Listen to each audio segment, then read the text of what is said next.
La Turquie. Bonjour à toutes et bonjour à tous. Nous voilà repartis pour les aventures du Zampano. Un petit extrait de mon livre. Carféry pour Athènes. Un petit crochet chez l'ami Dimitri et nous tirons au nord-est de la Grèce. Une réunion s'impose.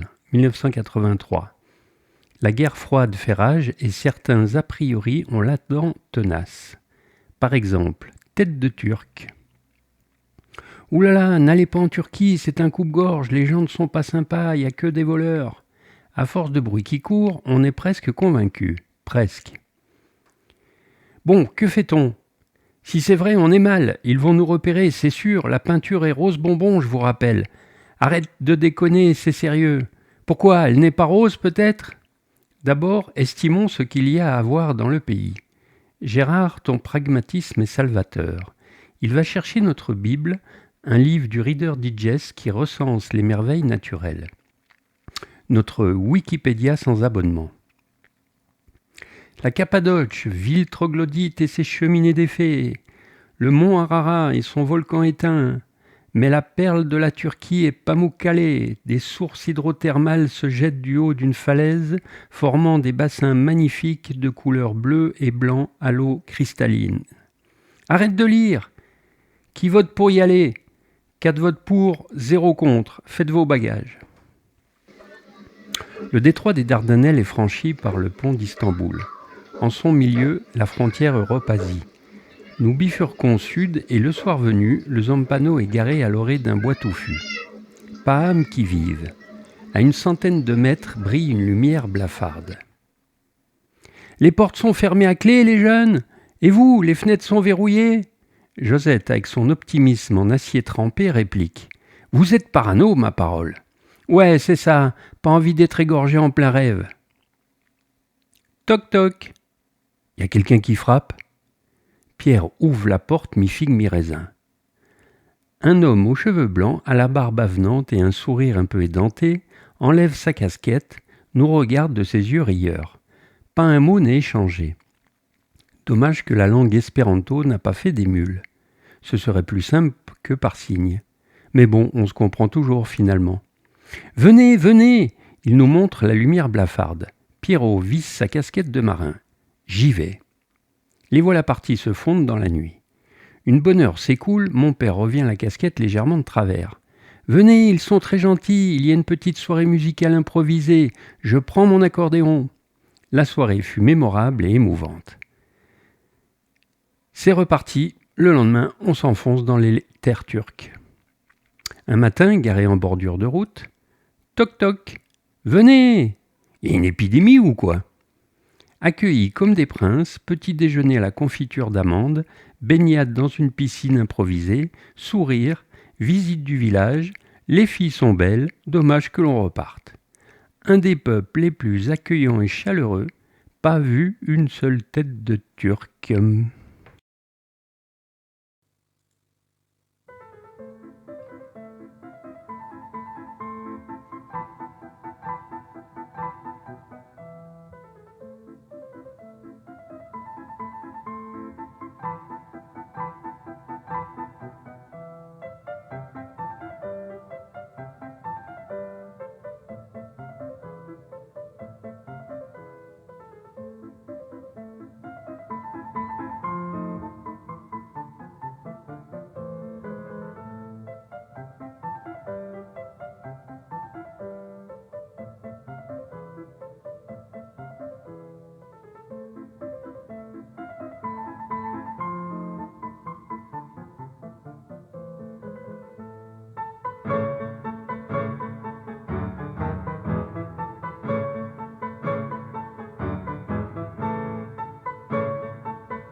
Et qu'avons-nous là à l'écran? Eh bien, du coton. La Turquie est le pays du coton.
Ça y est, en bas.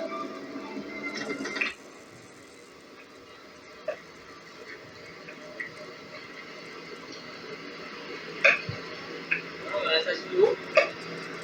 Dans les bleus, il y a un truc. What did I pay? What did I pay? Eh? Ora te pedeva, Ora te chiedo là? era il film. D'accord. T'es sûr qu'elle est de là? Le petit en l'air là-bas et...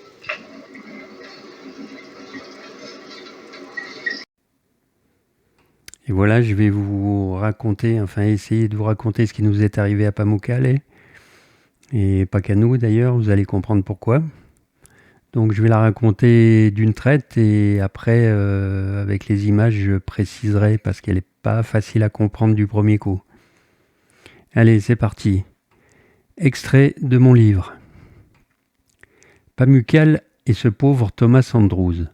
Une plaine immense nous entoure, une petite montagne brune et blanche fait face. Elle n'est pas composée de neige mais de calcaire. Paysage grandiose, une route monte sur la droite et notre guide du routard indique qu'une tradition exige de prendre une douche sous la première cascade. Ça ne fait pas 10 minutes que nous sommes arrivés. Un Turc déboule en courant. La quarantaine et sans plus de présentation montre avec insistance les dessins du Zampano. Quoi? On ne vous comprend pas. Rien à faire, il fait mine de le suivre. Gérard dit à Pierrot. Je crois qu'il veut que l'on fasse de la spéléologie en bouteille. Et moi, vu son air alarmé, je crois que quelqu'un est coincé et qu'il a besoin d'aide. On le suit sans plus attendre. Un groupe épars entoure un bassin naturel constitué de roches. Un petit ponton d'à peine 2 mètres le sépare d'un autre bassin légèrement plus petit. Les deux ont une profondeur d'1,20 m environ. Leur surface respective avoisine les 15 mètres carrés. Rien de bien impressionnant. Tous les doigts pointent vers les roches sous le ponton.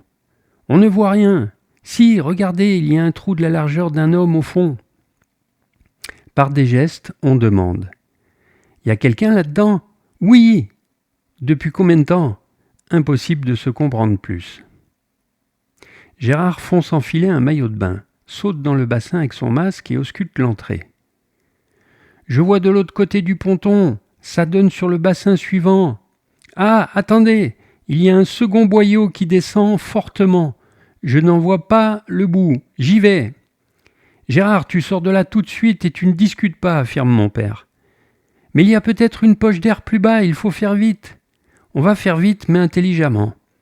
Alain, tu vas chercher 2 matériels de plongée complets, toi Gérard une corde assez longue et les lampes de plongée les plus puissantes que nous avons.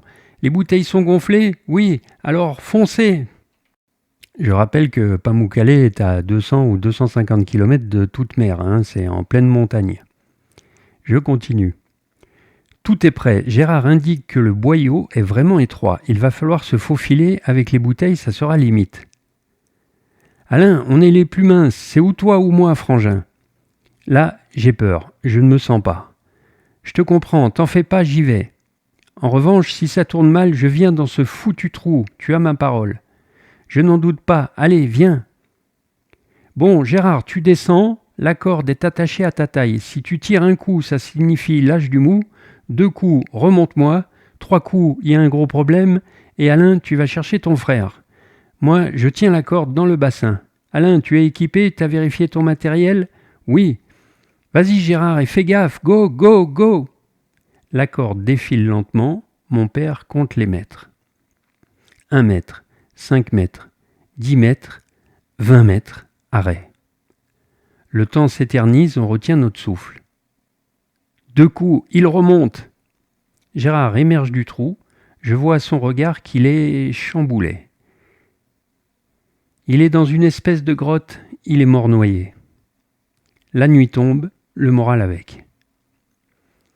Alors ça suffit, on remballe, on ne peut plus rien pour lui, venez les gosses. Ce même soir, dans notre chambre, Gérard se confie à moi. C'est la première fois que je vois un mort et avec la lumière, il était blanc, presque transparent. Il flotte au plafond de la grotte et pour y rentrer, c'est difficile car le boyau se resserre. Je suis passé tout juste. Tu as été courageux, lui dis-je. L'aube se lève sur Pamukkale. Aucun de nous n'a dormi. La même question nous taraude. Que s'est-il passé? Quand on regarde les bassins, c'est la stupeur. Des centaines de gens se baignent dans ces bassins naturels depuis des années. C'est à peine croyable qu'un individu se retrouve paumé là-bas. Du bruit attire notre attention. Un petit groupe de gens accompagnés d'une dame âgée se dirige dans notre direction. Ils sont tous turcs, sauf la femme qui est typée européenne. « Bonjour », dit-elle dans un bon français. « Bonjour. Une personne qui parle français, ce n'est pas courant dans les parages. En effet, je suis en cure thermale ici, car j'approche les 90 ans. Oh, ne vous en faites pas, j'ai toute ma tête. Peut-être mon métier de traductrice m'a-t-elle conservé. Je parle 8 langues. Ces messieurs sont les patrons des hôtels. Ils souhaiteraient vous parler et moi je traduis volontiers. Ça vous va? Très bien, allez-y. Je ne préciserai plus que tous les discours qui suivront se feront par l'intermédiaire de cette dame. Voilà, que comptez-vous faire? Nous? Mais rien de plus. Votre police va s'en occuper. Hier, il y avait espoir de sauver ce malheureux. Maintenant, des plongeurs vont certainement prendre le relais. Justement, c'est ce qui nous inquiète. D'abord, chez nous, c'est l'armée qui dirige, et ça nous étonnerait qu'ils aient des plongeurs dans le coin. Ce n'est pas l'armée qui va s'occuper de cette situation, tout de même. Si, d'ailleurs, ils sont en route, et un procureur les accompagne. On vient vous demander si vous accepteriez de le sortir. Vous vous rendez compte où il est? Oui, et votre fils a été très courageux hier, mais on nous a demandé de vider toutes les piscines. Comme vous le savez, c'est une station thermale. Elles sont toutes alimentées par une seule source, qui passe justement où se trouve le malheureux. Les autorités ont peur des éventuelles maladies et autres. Chaque jour qui passe, nous perdons beaucoup d'argent et si ça dure trop, les gens partiront et nous perdrons la saison. Laissez-nous réfléchir. Discussion entre nous. Mon père nous dit « Bon, Gérard et Alain, est-ce que vous vous sentez d'essayer? C'est vous les plongeurs après tout. » Nous, on lui répond « Si on peut rendre service, d'accord. » Je vous rappelle que j'ai 14 ans et mon frère 17 et demi. Josette nous prévient. Vous ne prenez aucun risque inconsidéré et compris, je ne blague pas. Oui, ok, ne t'inquiète pas, promis. Une douzaine de militaires arrivent, à leur tête un colonel et le procureur. Le colonel est un peu prétentieux, c'est lui le chef et il veut que ça soit clair. Je dis à Gérard que je souhaiterais descendre et me rendre compte de la situation. D'accord, je reste derrière toi, mais tu verras, c'est très étroit. Je n'ai pas fait 5 mètres que la visibilité devient médiocre. En effet, les bulles d'air dues à ma respiration arrachent des alluvions qui brouillent fortement l'eau. Elle est chaude, ça c'est sûr. De petites bulles se collent sur moi. En fait, l'eau est ferrugineuse. Je fais gaffe à ne pas cogner la robinetterie de la bouteille sur les roches qui rasent ma tête. Il est presque impossible de faire demi-tour. Il faut se contorsionner comme un malade. Ça descend, il y a un coude. Et puis, enfin, une paroi de roche me fait face. Coincé. Je jette un œil derrière, Gérard arrive. Il me montre du doigt le bas de la paroi. Malgré nos puissantes lampes, la visibilité ne dépasse guère 30 cm. Le sol a une pellicule de boue. Le moindre mouvement brusque la soulève et affaiblit encore la visibilité. À plat ventre, je rampe et aperçois une fente à plat. Je me faufile et débouche dans la grotte. Elle n'est pas très grande. Il est là. Sa peau est blanche, fluorescente. Je ne le vois pas en entier. Un pied, une jambe. Je stoppe le faisceau de la lampe avant son visage. Pas le courage. Un fait me frappe. Il est drôlement gonflé. Ça suffit, je veux sortir de là. Pendant ce temps, le procureur a mené son enquête. Voilà les faits. Il s'appelle Thomas Andrews de Nouvelle-Zélande, 28 ans. Il est venu ici en voiture, a pris un couple de stoppeurs. Ils se sont baignés en maillot de bain dans le bassin derrière le ponton. Il repère un trou dans la roche. Pour rigoler, il se faufile et traverse sous le ponton. Il émerge dans l'autre bassin. Il veut repasser dans l'autre sens et ne réapparaît plus. La famille veut absolument le corps. Elle doute de cette version des faits. De toute façon, je dois l'examiner pour être certain qu'il n'y a pas eu meurtre. « Colonel, vous avez des plongeurs ?»« Non, aucun, et de toute façon, pas de matériel non plus. Débrouillez-vous, il faut le sortir. » On plonge et replonge une dizaine de fois avec mon frère ce jour-là, mais on ne voit pas comment y arriver.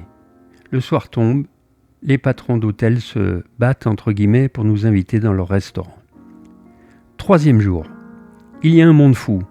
Des autocars débarquent des gens, d'autres arrivent en voiture. Certains ont des jumelles et le pique-nique. Il se passe quoi, bordel ? Ah, vous n'êtes pas au courant ? Non, quoi ? Vous faites la une de la presse. Une famille qui fait le tour du monde essaye de sortir un touriste noyé à Pamukkale. À partir de cet instant, l'histoire tragicomique et rocambolesque commence. Mais tout est vrai. Le colonel a sa vanité qui explose, il hurle des ordres compréhensibles de lui seul. Un peu plus loin, une mission archéologique italienne est en cours. Un architecte, archéologue et inventeur du nom de Giorgio, qui parle français, rentre en scène. Nous sympathisons tout de suite. Il fait partie de la mission italienne. Nous le briefons et lui montrons l'entrée de la source d'eau à droite du bassin. Il estime son débit, le volume des bassins, bref, il cogite. Le colonel estime qu'il a une idée de génie. Il veut vider toute l'eau. Giorgio lui explique que le débit est trop grand et que, de toute manière, il ne pourra pas vider l'eau jusqu'à Thomas, c'est impossible. « Vous n'y connaissez rien, bien sûr que ça va marcher !» Il réquisitionne les tracteurs des paysans et leurs pompes à eau. Des tuyaux sont immergés dans les bassins, des mètres cubes d'eau se déversent allègrement sur les parkings, tout le monde patauge. Avez-vous essayé de vider une piscine olympique avec une paille ? Le niveau descend d'une 50aine de centimètres après des heures d'effort, puis stagne. Le colonel est furax. « Arrêtez tout, bande d'incapables !» hurle-t-il aux paysans. 4e jour. Gérard et moi, nous recommençons nos plongées. Le constat est sans appel. Il est trop gonflé. Il ne passera jamais et après vérification, il n'y a pas d'autre sortie au fond de la grotte. Un de nous émet l'idée de lui occasionner une entaille pour rétrécir son volume. Le procureur est intraitable. Je n'ai pas envie d'un incident diplomatique avec l'ambassade de Nouvelle-Zélande. Comment on va prouver que nous avons fait cette entaille et s'il en a d'autres ? Non, pas question. Le colonel s'impatiente. Un de vous tire, l'autre pousse, il va bien finir par passer le goulet. Mon père est antimilitariste, il n'est pas très copain avec lui et il commence à lui taper sur les nerfs. Pas question, s'il reste coincé dans le goulet, c'est un de mes gosses qui va rester bloqué derrière sans issue de secours. Le colonel, mais non, mon père, puisque vous êtes si malin, allez pousser vous, je vous prête une bouteille. Josette s'entretient avec le procureur. Dites, l'eau est très chaude, j'ai peur que mes enfants avalent de l'eau contaminée. Ils font attention, mais ça m'inquiète. De plus, s'ils le sortent, il n'y a pas de cercueil de prévu, et c'est bondé de monde. Sans compter les journalistes, vous pensez le laisser flotter dans le bassin ? Ah, je m'en occupe. Devant la foule médusée, il déverse 1 litre de javel dans un bassin. La dilution est telle qu'il propose de l'homéopathie. Une envie de rire nous démange. Il fait confectionner un cercueil à la va-vite, mais au lieu de le déposer sur la berge, donne l'ordre de le déposer dans le bassin. Giorgio propose de l'équiper d'une voile. Il faut que l'on libère la tension nerveuse accumulée. On éclate de rire. Quoique Gérard et moi un peu moins, car à chacune de nos remontées, la première chose que nous voyons, c'est ce cercueil qui flotte. Une vague pensée que ça pourrait être éventuellement le nôtre nous colle à la peau. 5e jour. Giorgio fait des calculs et des estimations de distance. Il tire des ficelles et place des repères pour essayer de connaître l'emplacement vertical de Thomas. Le colonel nous ordonne de passer une corde autour des pieds de Thomas. Ils vont tirer. Dans une ambiance lugubre et noire, je m'approche de lui. Des lambeaux de chair flottent en suspension. Pauvre homme, on t'en fait voir de toutes les couleurs. Je lui passe la corde sans trop oser serrer. En surface, j'avise le colonel. Vu son état, ne tirez pas trop fort. Tirez ! Les hommes sous ses ordres y mettent toute leur force. Ce qui devait arriver arriva, la corde se bloque. Mais tirez, bordel ! Clac ! La corde se détend d'un seul coup, au bout, il y a un pied. Bande d'incapables ! Et lui, en parlant de Giorgio, avec ses ficelles, qu'est-ce qu'il fout ? Il approche très énervé et shoot avec le pied dans le trail de Giorgio. La coupe est pleine pour mon père. Ce n'est pas possible d'être aussi con. Les gosses, embarquez tout, le matériel, on s'en va illico presto. Stupeur dans la foule, personne ne dit mot. Le soir, nous sommes une quarantaine à table, dont les patrons des hôtels. S'il vous plaît, n'abandonnez pas, on vous paiera, mais ne partez pas. Pierrot. Je ne vais sûrement pas accepter de l'argent sur la tête d'un pauvre type noyé. Si vous voulez qu'on reste, je ne veux plus voir ce colonel de mes deux. Ce n'est pas possible, dans notre pays, l'armée fait la loi. Alors on part demain matin. Une scène surréaliste va se dérouler. Le colonel arrive, salue, offre des fleurs à Josette et tend une main à mon père, toujours assis à la table. Il refuse de lui serrer la main et l'ignore. Une fraction de seconde, je me dis que l'on va se retrouver en tôle pour un motif fallacieux. Le colonel tourne les talons et s'en va. Le lendemain, un autre a pris sa place, beaucoup plus agréable, entre guillemets. Par quel miracle, je n'en sais absolument rien. Il faut aller voir où se trouve le corps et en combien de morceaux. Le constat est sans appel. Il est entier mais complètement coincé dans l'étranglement. Giorgio insiste sur son idée, creuser un puits à la verticale. Une personne descend par ce puits, une autre par l'entrée habituelle, l'un pousse, l'autre tire. Dans tous les cas, il y a 2 sorties, personne ne peut rester coincé. Reste à creuser le puits. Il indique aussi que la couche géologique est composée de granit, ce n'est pas gagné. D'après ses estimations, il faut creuser 15 mètres. Les autorités écoutent avec attention et décident d'amener de la ville d'Izmir une foreuse de pétrole montée sur camion. Après un temps fou et moult pannes, le camion arrive. Il est énorme, 8 roues, déployé, il atteint une hauteur de 6 mètres. Le forage commence. L'après-midi, vers 16h30, il est stoppé. Tout le monde à la maison. Nous faisons remarquer qu'à ce rythme, on va remonter des eaux. Installation de projecteurs et forage nuit et jour sont accordés. Alors, c'est plus vite fait de lire qu'en vérité, puisqu'en tout, ça a duré 11 jours. Mais on va dire le 11e. Il perce le trou avec le camion. Et on demande au gars qui perce le trou, il y a combien de pression hydraulique sur la tête de forage ? 300 bars. Au moment de percer la poche, vous pouvez la réduire, car ça va être un massacre là-dessous. On va y aller doucement. Ça y est, la tête perce la poche. Des cheveux et du gras huileux remontent en surface. On est devant le puits plein d'eau à ras-bord. Il fait 90 cm de diamètre. Ça paraît beaucoup, mais avec une bouteille sur le dos, descendre 15 mètres dans ce tube, il faut se motiver. Impossible de se retourner. On y va les pieds en avant, l'inverse. On en est là quand une bonne nouvelle arrive. Des nageurs de combat de l'armée turque ont été rapatriés par avion spécial de je ne sais où et débarquent avec des nuques comme des taureaux. Rapport de situation, messieurs. On leur explique. Pas de problème, on est des durs à cuire. On va vous régler le problème en 5-5. Avec Gérard, on a le pressentiment que la situation ne va pas être si cool. On court au bus, prenons 2 grandes bassines, les remplissons agrémentées d'une bonne dose de javel et les posons à nos pieds.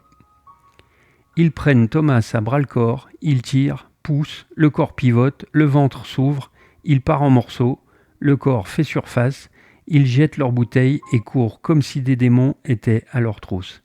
Des morceaux de ce pauvre Thomas collés à eux. Nous courons derrière eux avec nos bassines de javel et les déversons sur eux.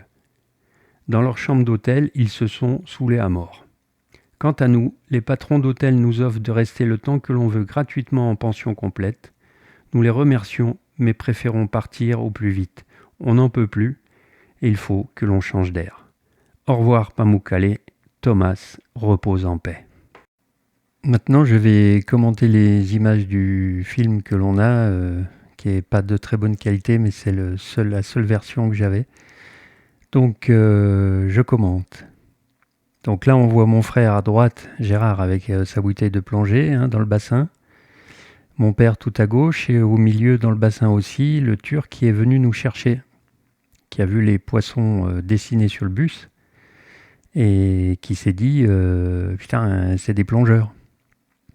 Donc on voit bien que le grand bassin, là où ils sont, si on peut appeler ça grand, le petit est à gauche, il y a un ponton et il est à gauche de la photo, on ne le voit pas. Et ils ont pied, les bassins sont pas très grands, on se demande comment quelqu'un a pu aller là-dessous et en mourir. Donc l'entrée du bassin est sur la pierre qui est plate, à gauche d'où se trouve mon père, à gauche de l'image. On voit une espèce de pierre plate, et ben en dessous, à 1,20 m, il y a une micro-entrée. En fait, il y en a deux, vous avez compris. Il y en a une, quand on regarde, on voit l'autre bassin de l'autre côté, on peut passer sur 2 mètres. Le problème, c'est qu'il y a un deuxième goulet qui descend en pente raide. Et malheureusement, quand il a voulu repasser, Thomas, quand il a voulu repasser dans l'autre sens, il a pris ce goulet. Et sans masque, il a eu une désorientation et au lieu de continuer et remonter, il est descendu et est resté coincé au fond de cette grotte. Alors, quand ça s'est passé que le Turc est venu nous chercher, donc il commençait à faire nuit. On voit que là, c'est le coucher du soleil. Donc Gérard est descendu, il a juste eu le temps de voir qu'il était mort noyé et puis la nuit est tombée. On le voit sur cette deuxième diapositive sombre, toujours le même soir, le premier. On voit qu'il commence vraiment à faire nuit, on a dû arrêter, mais on voit qu'il commence déjà à avoir du monde, mais c'est rien à côté du monde qu'il y aura quand les journalistes auront vent de ce qu'on essayait de faire et qu'on fera la une des journaux et du coup un monde a débarqué, un truc de fou avec des autocars comme j'ai raconté dans l'histoire, mais je vous le rappelle parce que peut-être qu'on comprend pas tout du premier coup. Donc c'est pour ça que je me répète un peu. Allez, je vais commenter le film. Donc on est le lendemain. Il y a déjà un peu de monde. Et les militaires arrivent avec le colonel, le procureur. Donc l'eau paraît complètement calme. Là on voit le petit ponton entre les deux bassins. On croit que l'eau est calme, mais en fait il y a une source d'eau plus bas, très puissante, qui alimentait toutes les piscines touristiques de Pamukkale. D'où l'insistance de le sortir, comme j'ai dit dans le texte. Donc là, on voit les militaires. On voit mon père à droite avec un masque et une lampe. Là, on voit l'entrée du trou, mais vous voyez, on voit plus des rochers qu'autre chose. Et puis de toute façon, comme dit, même avec des lampes de poche puissantes, on ne voyait pas grand-chose.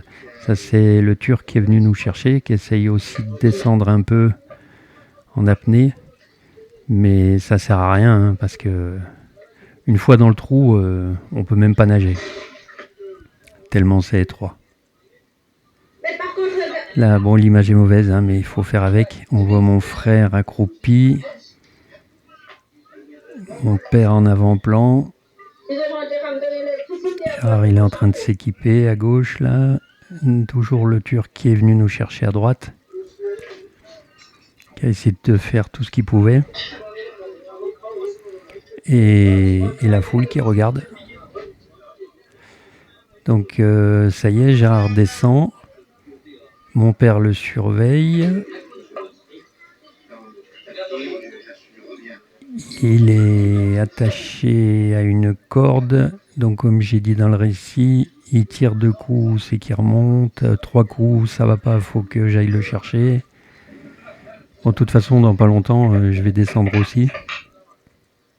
Alors regardez bien ce que fait mon frère, il vient de le voir, de le trouver, il l'avait vu la veille, mais pas trop, et regardez bien. Bon, je crois qu'il n'y a pas besoin de commentaires.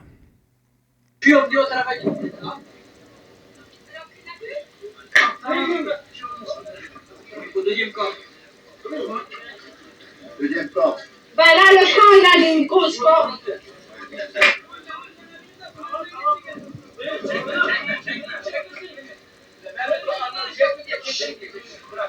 Boyanı gitmesin.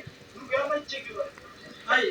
Şimdi ipi geçsin bağladıysa ipi oyalanalım o taraftan düzgün geliyor böyle. Oyalanacak buradan gelmez. Hayır. On voit la corde. De toute façon, chaque fois qu'il y en a un qui descendait, il était attaché, bien sûr. Alors, c'est par là que le colonel a une idée de génie.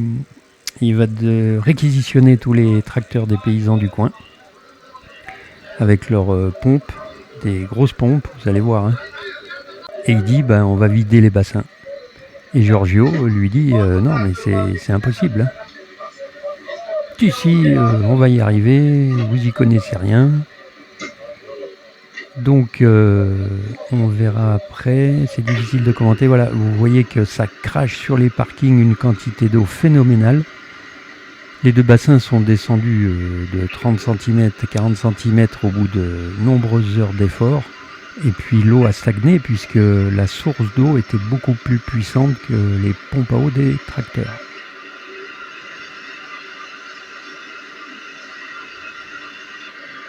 Et tout le monde patauge dans la flotte. Voilà la première page du journal turc. Et je ne sais plus le nom du journal d'ailleurs. Voilà, on me voit, moi je suis à gauche, mon frère au centre, mon père à droite. On voit un des tuyaux des tracteurs là pour essayer de vider le bassin. On voit qu'il a diminué un peu de hauteur, mais ça s'est arrêté.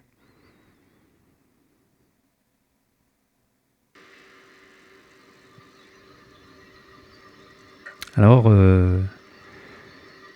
Giorgio, après des calculs, pour essayer de trouver Thomas où il était à la verticale, dans du granit, le sol est graniteux, ils ont rapatrié une foreuse de pétrole de la ville d'Izmir à 150 km. Elle a mis 2 jours pour arriver.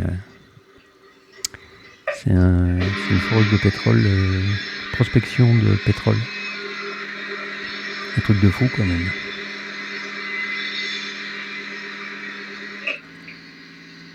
Donc le but, c'était de percer un trou à la verticale dans la grotte où il se trouvait. Les touristes qui vont se laver chez le voisin. Il n'y a plus d'eau à l'hôtel. On voit sur la diapo une des piscines d'un des hôtels vide. C'est une vraie diapo.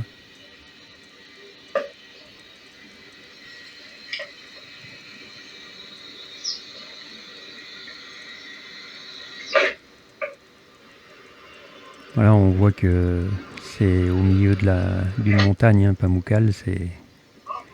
En fait, il y a une immense plaine autour, mais c'est un massif montagneux. À l'écran, 2 anciennes photos de la station balnéaire de Pamukkale. Et vous voyez l'eau partout.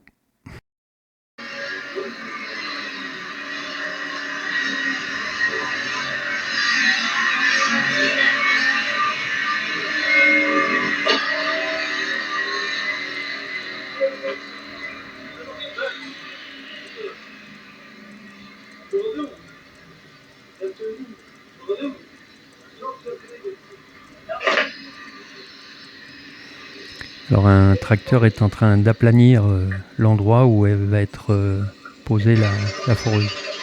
Voilà, alors il perce.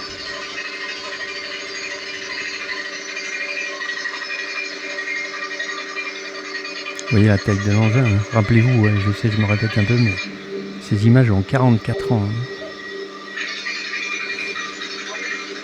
Donc, je sais plus trop à quel moment c'est ça.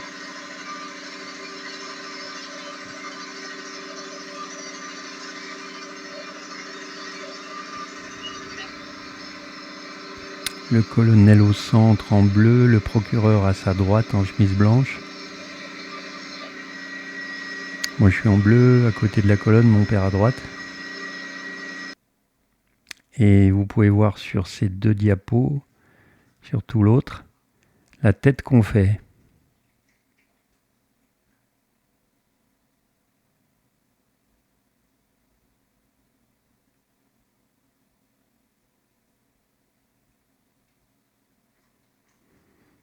Bon, en plus, on était hyper concentrés et chamboulés quand même. En jaune, on voit la tante qui protégeait la dame qui nous traduisait, qui avait 90 ans. On voit le procureur passer, en chemise à carreaux.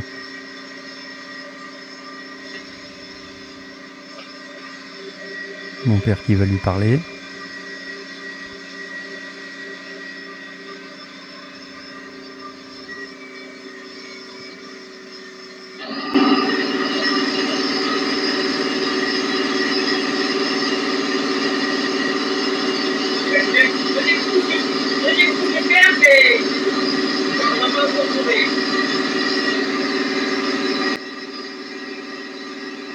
Là, on vient d'entendre mon frère dire deuxième trou, il ne le trouve pas.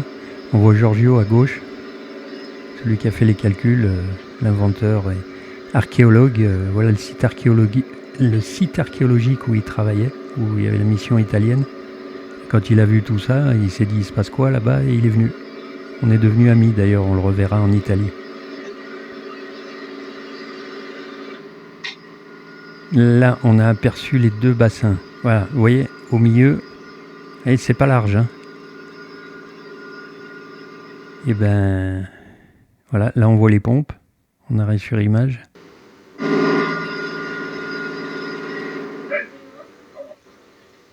Le colonel qui nous parle, moi je suis à gauche, mon frère à droite, qui nous fait une théorie. Bon, c'est pas pour être méchant gratuitement, mais toujours des théories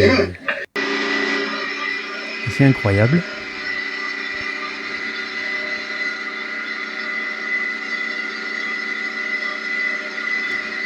Donc le camion a percé, il l'a trouvé. La mèche de forage est beaucoup plus grosse. Ou non, il va élargir le trou plutôt. Ouais.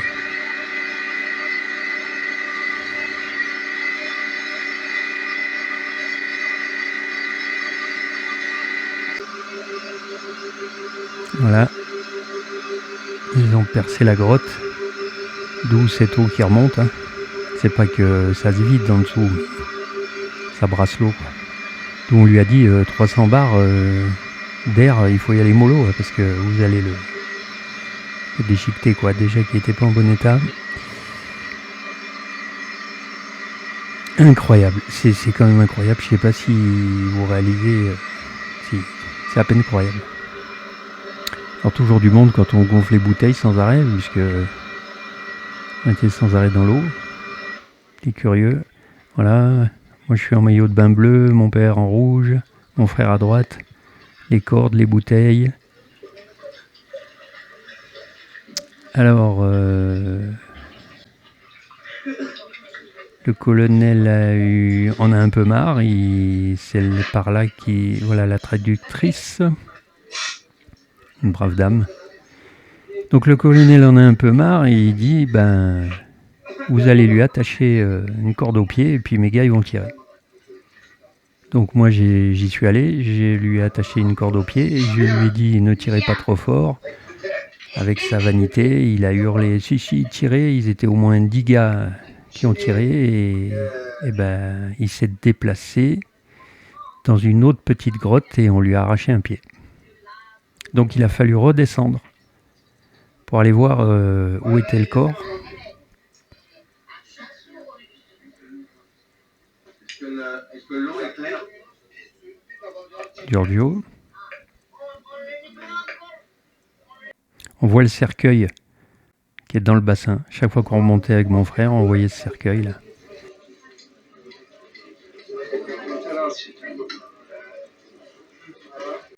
Pas très malin, mais bon. Au lieu de le poser sur la berge.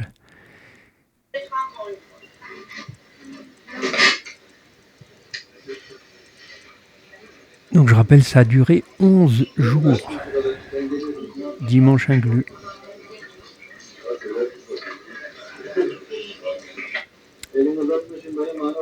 Donc là, le pied était arraché. Il faut retourner pour voir où est le corps.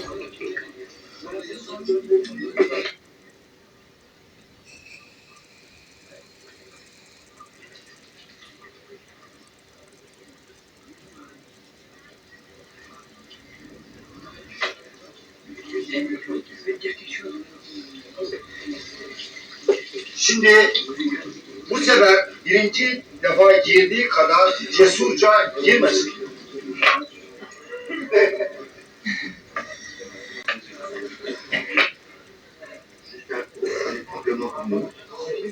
Et je remonte, j'attends que ça s'arrête parce que je sens avoir quelque chose en avant, c'était pas.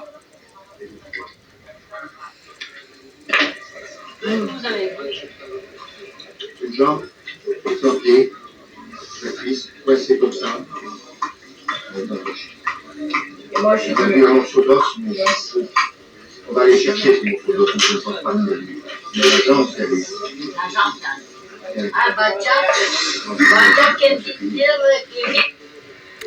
Alors, comme on croyait qu'il y avait une jambe aussi qui traînait toute seule, il confectionne un filet pour mettre la jambe dedans, quoi. Mais en fait, tout le corps était là.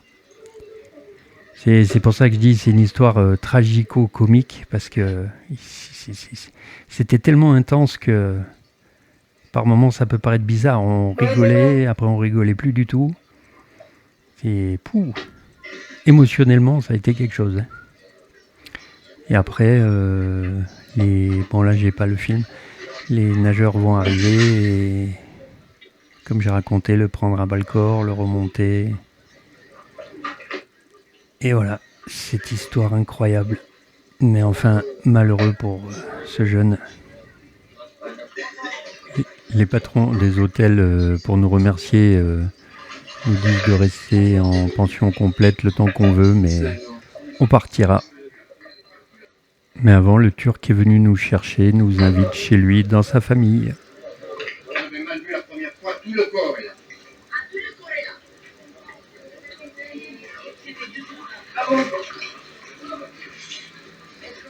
Donc l'autre soir, nous avons senti qu'il est venu du trou où il était, il est monté dans le deuxième trou où il est maintenant. Et après le pied est venu.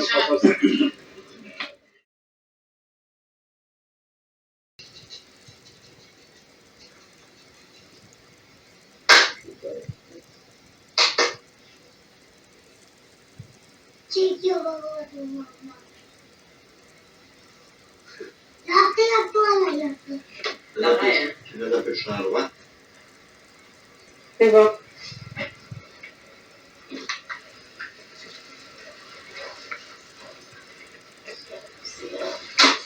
Et On peut parler un peu, on peut parler turc un peu. Türk. Ouais. Ah, İstem Türk. Nasılsınız? Hı? Nasılsınız? Ben iyiyim. Ben iyiyim. Ben iyiyim. Pamukkale güzel. Hı? Güzel. Güzel. Hasan mı Pierre? Hasan. Evet. Evet. Hasan? Pierre.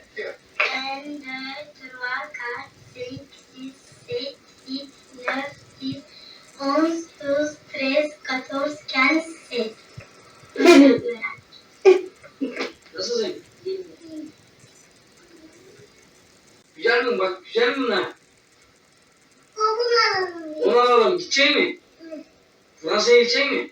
Dünya turuna gidecek mi bunlarla? Gidecek. Bay bay yap. Bay bay yap. Teşekkür ederim de. Teşekkür ederim de. Teşekkür ederim de. Teşekkür ederim de.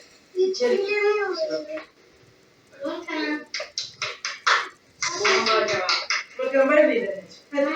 Hadi çocuğum bay bay. Adamım bay bay. Hadi bay bay de. Hadi annem bay bay. Hadi bay bay. Volkan. Bay bay. Bay bay. Eşiyor eşi.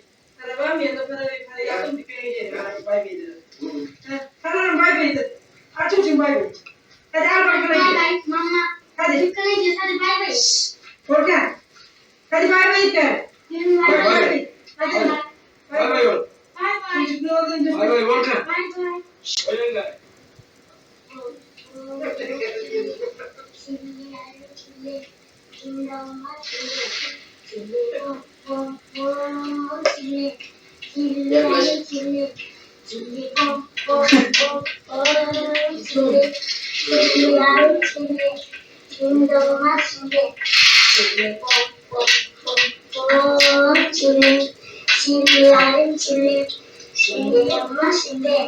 Chile, pom, pom, pom, chile. Chile, más chile. Chile, pom, pom, tamam. Tamam. Oye, bu Bebek. Hadi Volkan. Gel. Gel. Elime kız. Kız elime. Volkan gel. Heh, gel. Hadi beş. Koş beş koş. Onlar gel. Koş. Koş ya. Koş. Gel.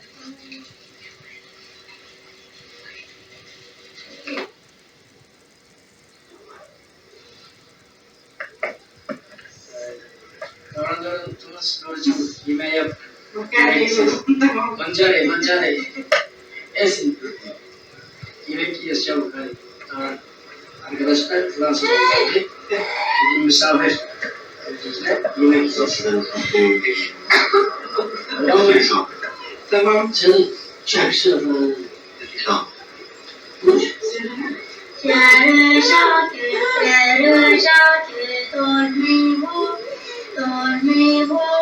Sont les matines, sont les matines, lindo, lindo.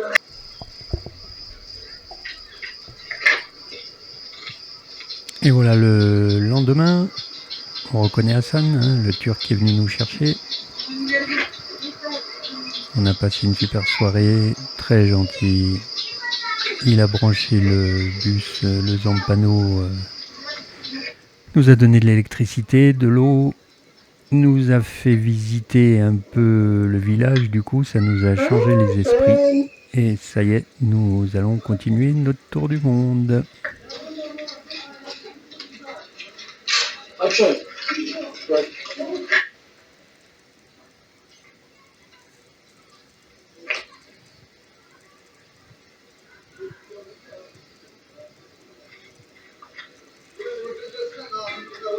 Ulan ucuz sas, yani şeysiz ol, kamerası olmaz video.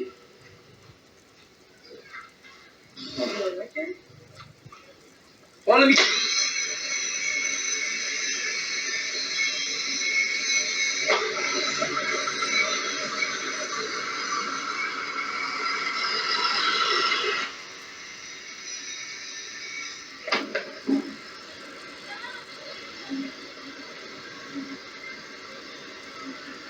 La fontaine du village.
Et nous voici au lac Degridir-Golu, qui veut dire lac en turc, chez le capitaine Aladin.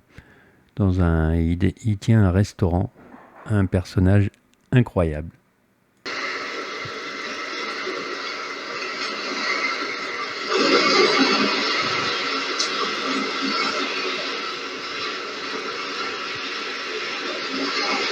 Capitaine Aladin.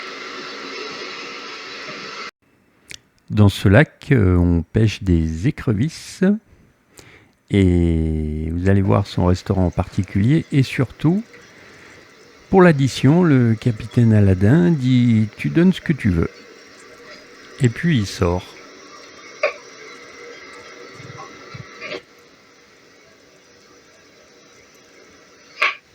Ah, quoi? C'est l'auteur écoïste. Écoïste. Alors.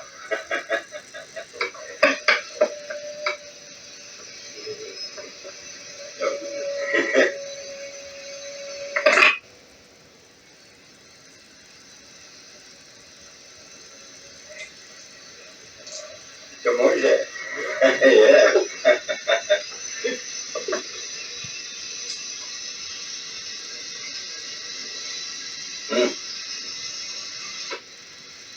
Les navettes. Ça, c'est une navette. Papiche. Dit is Papiche. 196 Papiche. Dit is. Dat is. 100. Voilà. Là. Les lampes à huile, les anciennes lampes à huile. Et un petit. Ils sont là.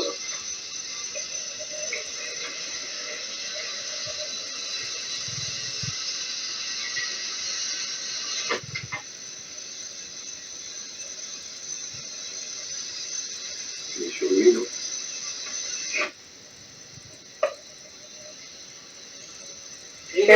Capitaine Aladin, c'est lui. Tous les tour-du-mondistes, pendant leur périple, regardent s'il n'y a pas un coin où ils pourraient se poser et finir leur vieux jour. Capitaine Aladin nous dit moi j'ai des terrains à plus savoir qu'en faire. Vous choisissez un de mes terrains, qui était immense, et gratuitement, vous vous installez, vous construisez ce que vous voulez. Il voulait rien en échange. On a cru qu'il blaguait, mais en fait, pas du tout. Et malgré tout, on a continué le voyage.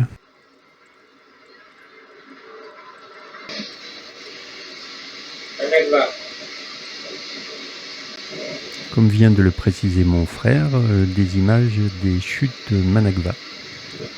Un endroit qui ressemble à l'Éden de la Bible.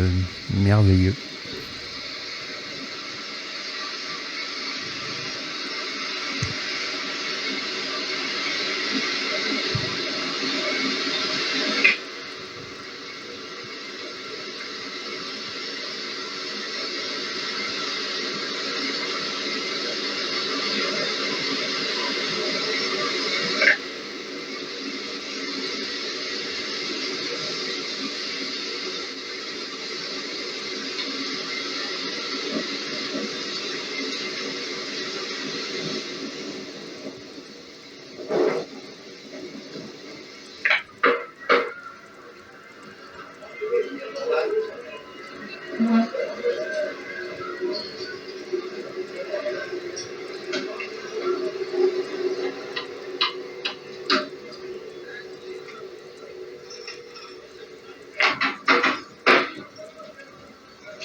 En bordure de route, on s'arrête pour acheter des bananes.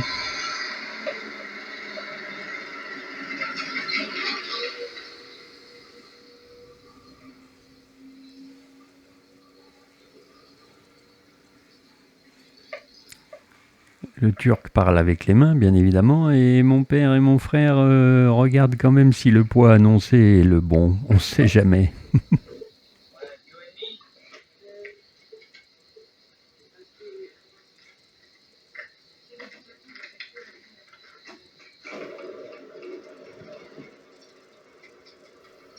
Et la longue route reprend. Mon frère conduit. Mon père surveille, quand même un petit peu. Et moi, j'écoute France Gall.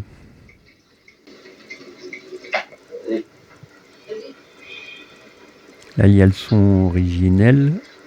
Vous voyez que de nouveau, on n'entend pas le moteur.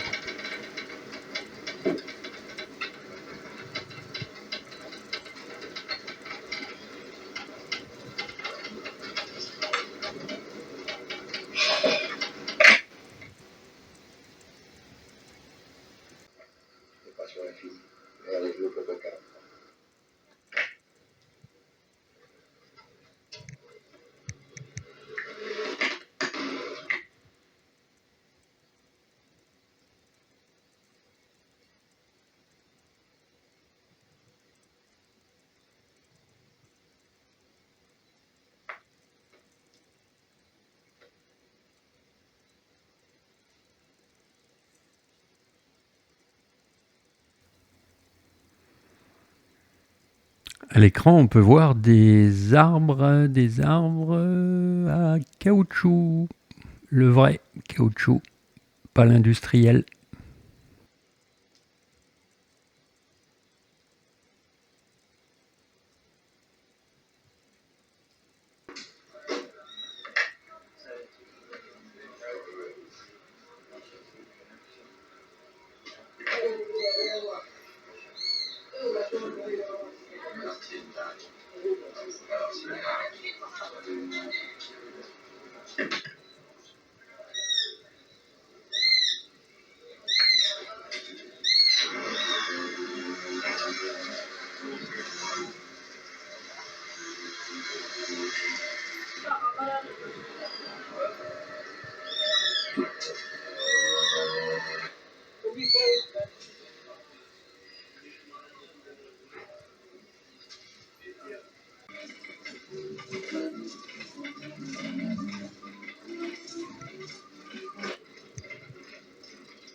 Extrait du livre.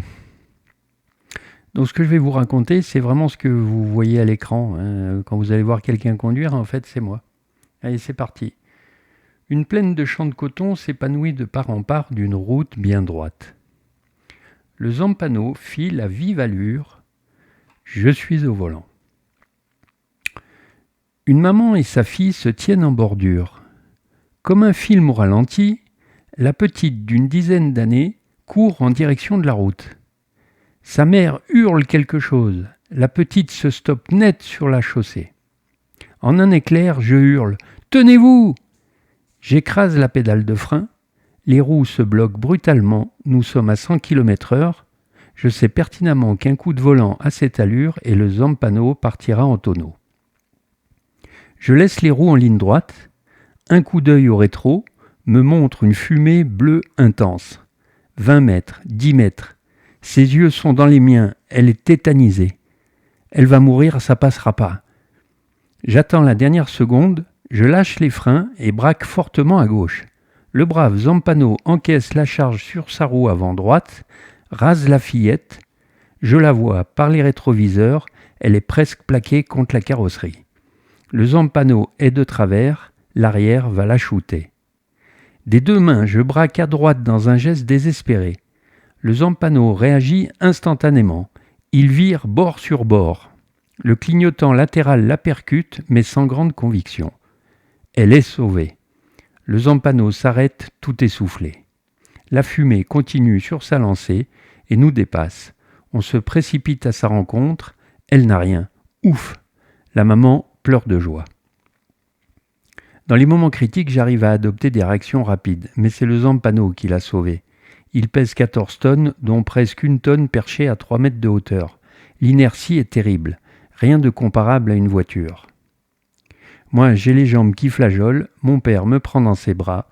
Tu peux être fier de toi, fils.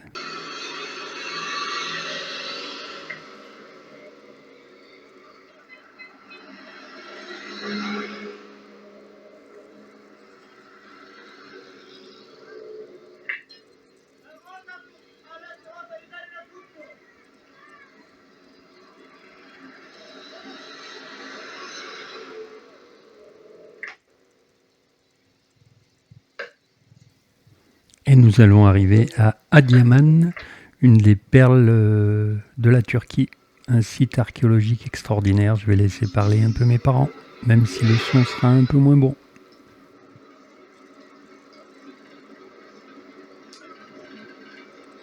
Le royaume de Comanèche fut fondé en 80 avant Jésus-Christ. C'est l'époque gréco-romaine. C'est la région comprise entre les chaînes du Taurus de l'Euphrate, anciennement la Mésopotamie.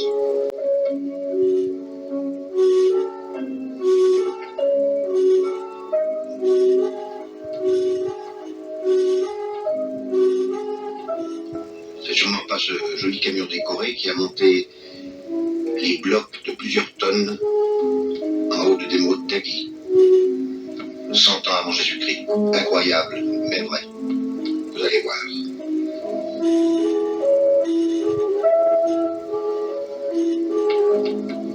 Nemrut Tagui, le tombeau d'Antioche Ier.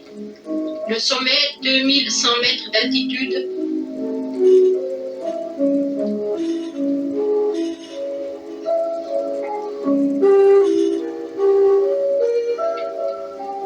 On prépare la route pour de futurs équipés touristiques. Dépêchez-vous d'y aller avant l'envahissement des touristes. Et peut-être que ces ouvriers ne nous offriront plus ultérieurement le thé comme ça a été l'occasion cette fois-là.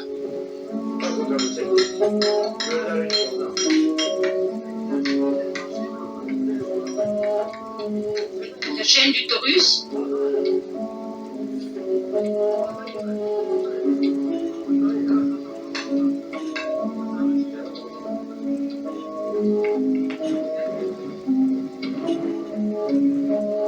Et on monte à 2100 mètres. Oh, c'est pas chaud. La colline artificielle, haute de 50 mètres, fait penser à une pointe de crayon.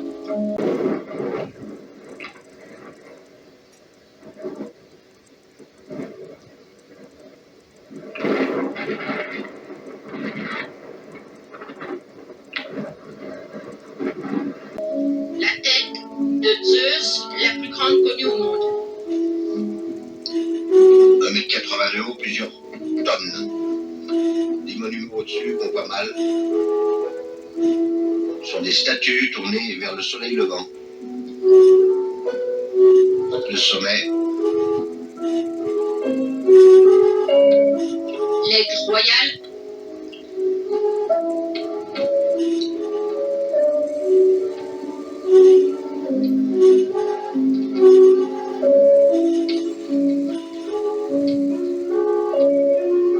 Un autel en forme pyramidale où on faisait des feux sacrés.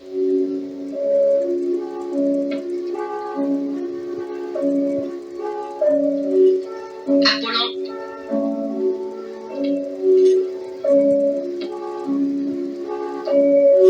Avec une couronne de fleurs.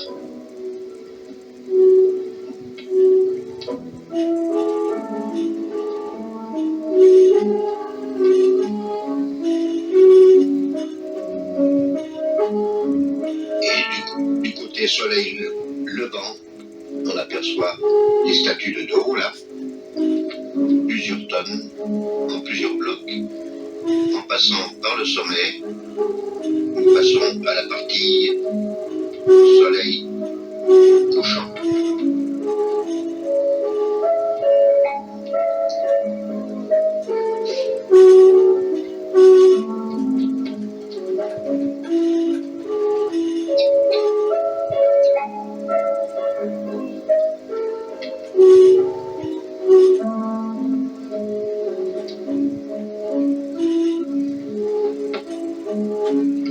Probablement un tremblement de terre a amené ses têtes au sol.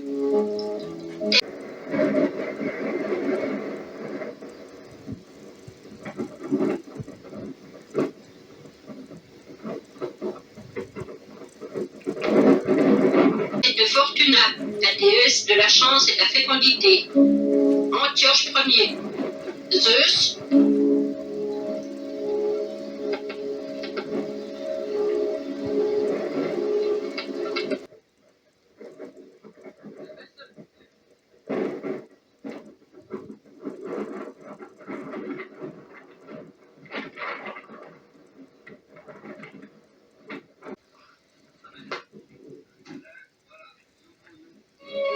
Le chauffeur de taxi, on est monté en taxi pour monter à Nemrut parce qu'on ne pouvait pas monter avec le car.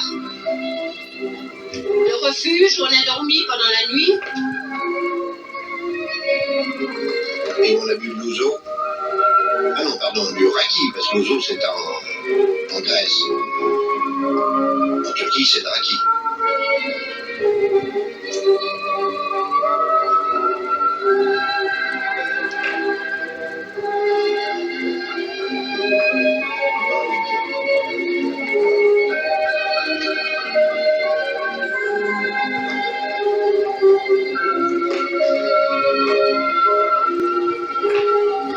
La pause Coca-Cola, jus de fruits.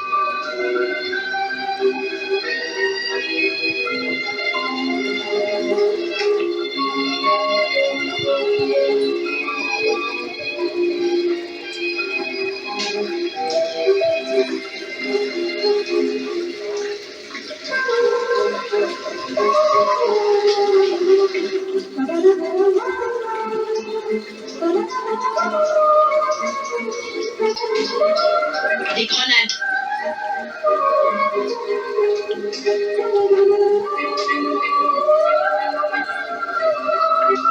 Dans Diaman, nous faisons une grande boucle de 80 km pour passer à Kata, vous allez voir tout à l'heure, et au pont romain. Mithridate serrant la main à Hercule.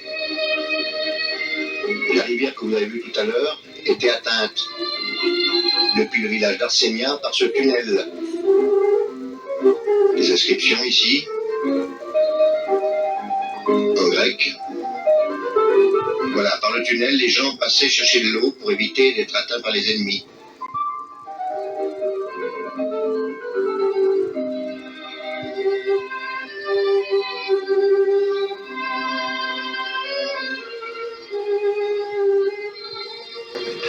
La forteresse de Kata, avec un village typique en bas.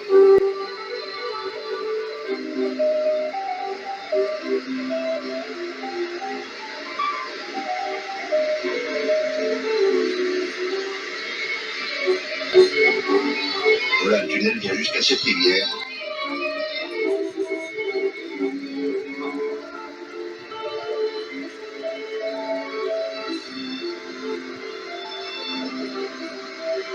Je ne sais pas s'il y avait des trucs, mais enfin l'eau est encore aujourd'hui potable.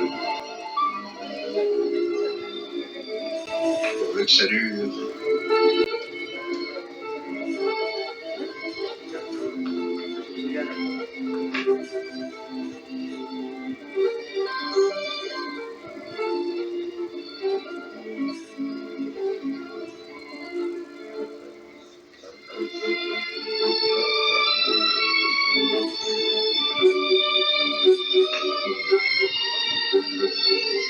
Je dis l'écolière noire. Ah bah tiens, pas pour les garçons, c'est moi qui l'ai fini l'école, lui. Ah, j'essaie de m'expliquer avec lui en français, pas en turc, mais...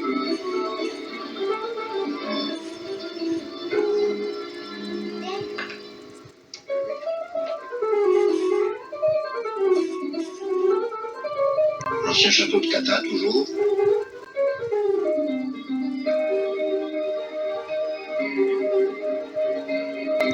Et de temps en temps, on joue les touristes, que voulez-vous?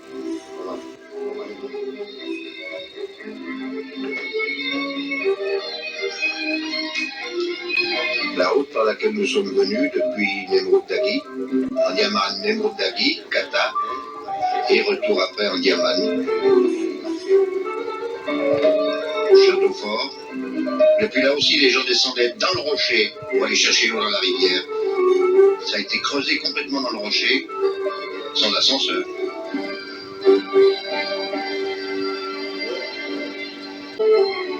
Sur ces toits, on fait sécher un tas de choses, les piments, du maïs, des habits, on bat le blé.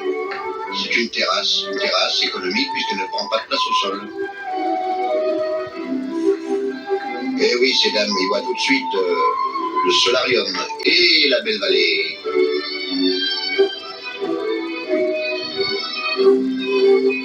Et nous approchons édifice extraordinaire. On le voit, le pont romain, qui date de 2000 ans. Il a une seule arche de 92 mètres de long, faite avec 92 blocs de pierre superposés. Et 2000 ans après, on passe encore avec les véhicules sur le pont, y compris le Zampano et ses 13 tonnes.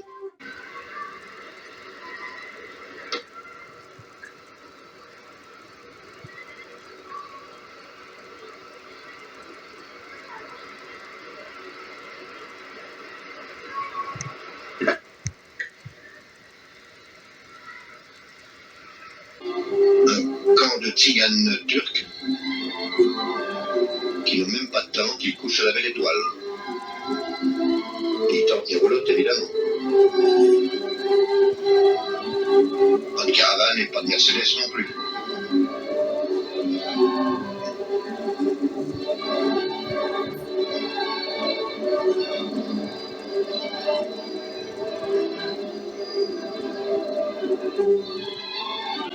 Oufa.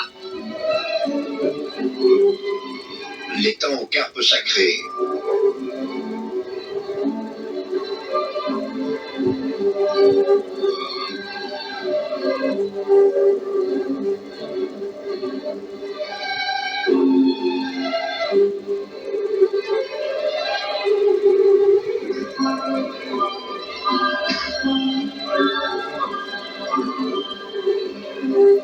On n'a pas pu pêcher les carpes, c'est interdit évidemment, elles sont sacrées.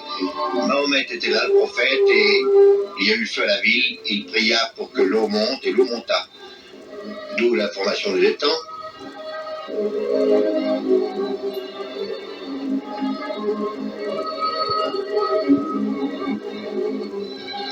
Une immense vallée s'étend de Urfa à la frontière syrienne.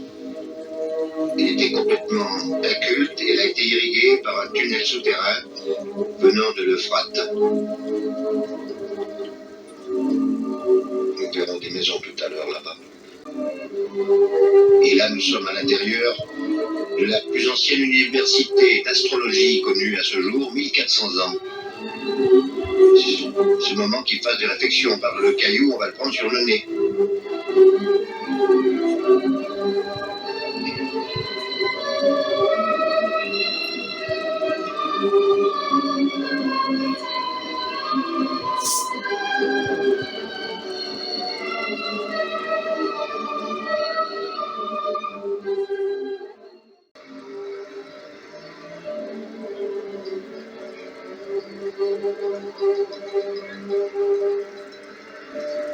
Les femmes sont à nouveau voilées, on approche de la Syrie. Le marchand d'eau, qui veut de la bonne eau de Montelot, et ça, j'ai pas besoin de vous dire ce que c'est. Avec la moustache et la traditionnelle casquette turque.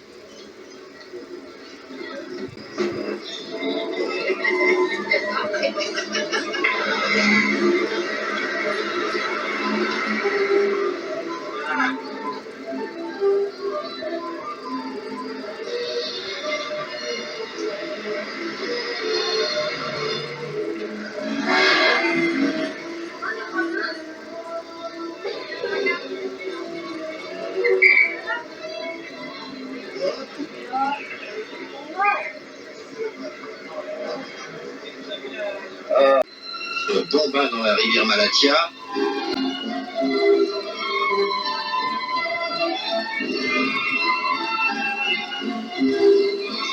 Il fait pas chaud. L'eau à 14 degrés.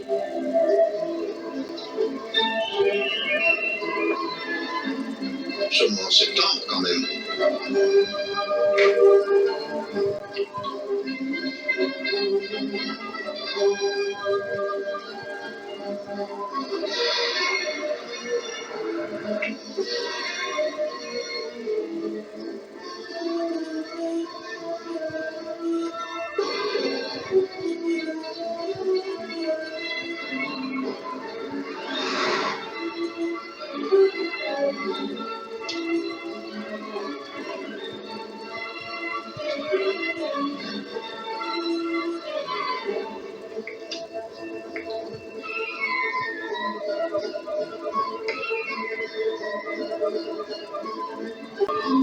sommes en octobre, pays musulman, après le ramadan, la fête du mouton.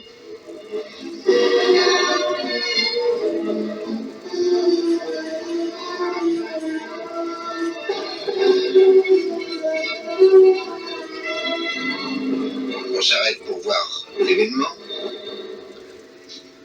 et ces méchants Turcs vont nous offrir un bon morceau d'un bon kilo de viande, comme ça, par gentillesse, parce que nous passions. Et voilà, on nous offre le morceau de viande. Les chevaux, évidemment. Vous avez reconnu, là. Ça sera pour le prochain ramadan.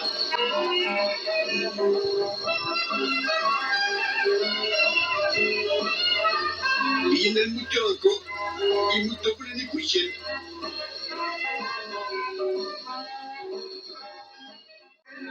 Et la fête du mouton, c'est la fête du mouton. Même si on habite en ville, on garde des coutumes ancestrales et pas lointaines de la paysannerie. Et hop, là, on va découper le copain.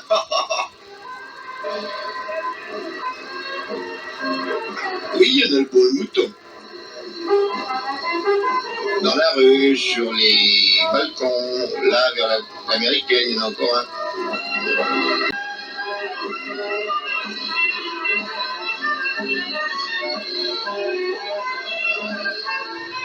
La montagne près d'Irisila, dont l'éruption volcanique a créé ce que nous allons voir tout à l'heure, la Cappadoce.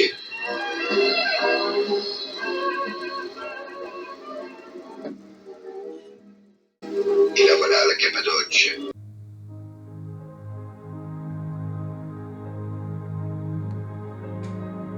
C'est le mont Hersiès que nous venons de voir, un ancien volcan éteint qui, lors d'une éruption,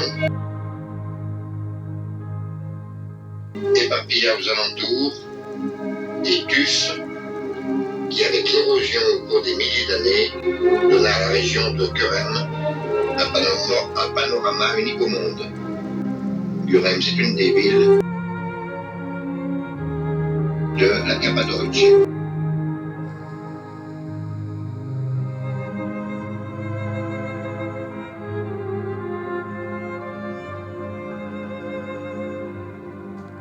Nous sommes toujours sur le plateau d'Anatolie.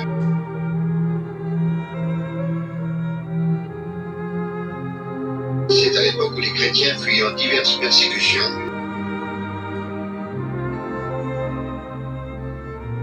choisirent comme lieu d'établissement la Cappadoce. Le terrain rocheux de cette région leur donnait la possibilité de défense, soit dans les cavernes, soit dans les catacombes qu'ils creusèrent dans cette région.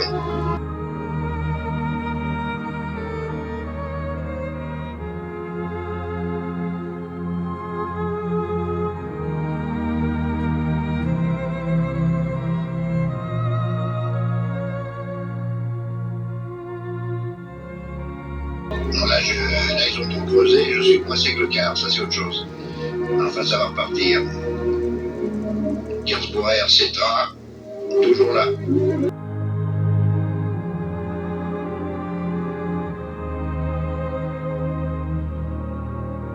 Des maisons, des chapelles, des églises, tout était creusé dans ces rochers.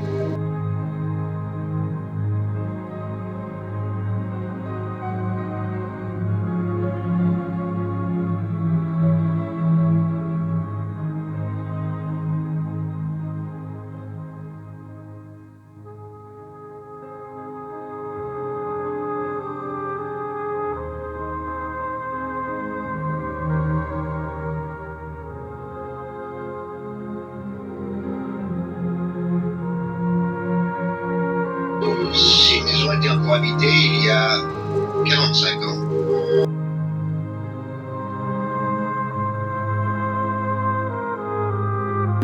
C'est-à-dire en gros vers 1940. Ici, tiré de l'Évangile et des saints au plafond,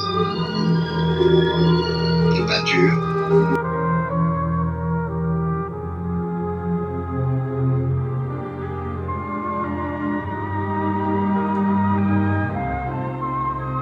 L'intérieur,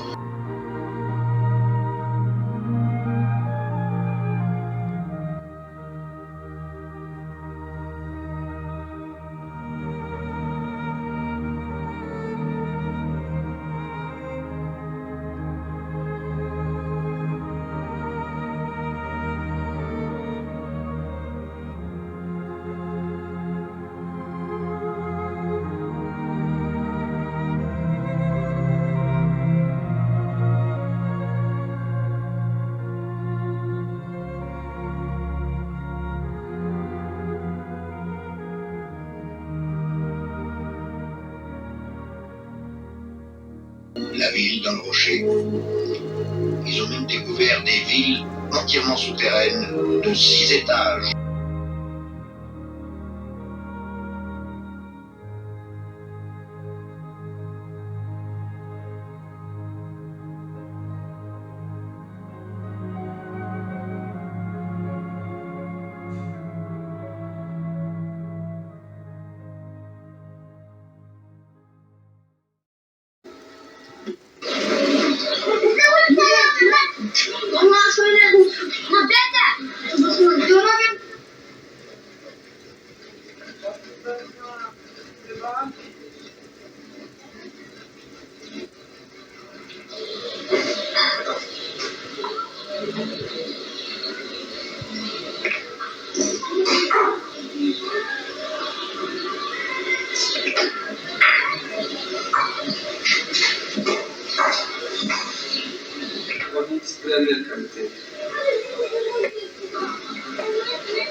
Deuxième qualité, 3600. Là, 1450. Quatrième qualité, 1175. 1175. À l'écran, un commerce d'Onyx. D'ailleurs, on a acheté un jeu d'échecs entièrement en Onyx que j'ai toujours. C'est l'emplacement vide qu'on voit en fait. Je l'ai encore 40 ans après.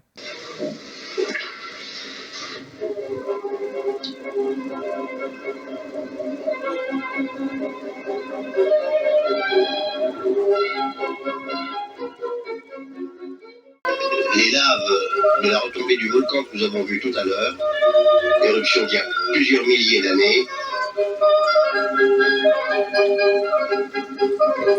ces laves donnèrent lieu à la formation des roches magnétiques en couches et en différentes duretés. Avec l'érosion qui se manifesta pendant plusieurs milliers d'années, une merveille naturelle se produisit, les cheminées des fées.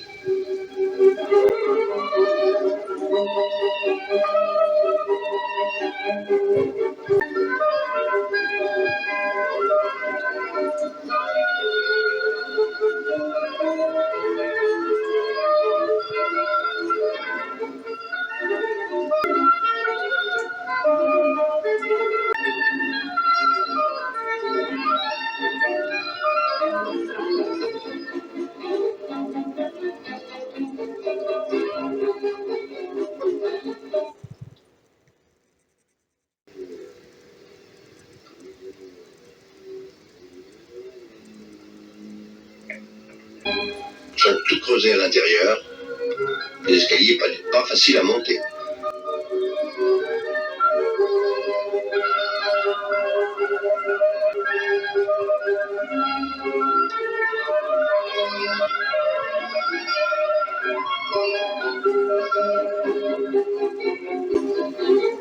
C'est au IIe siècle après Jésus-Christ que les chrétiens de l'Anatolie s'étaient réfugiés dans ces endroits suite à la poursuite des Arabes.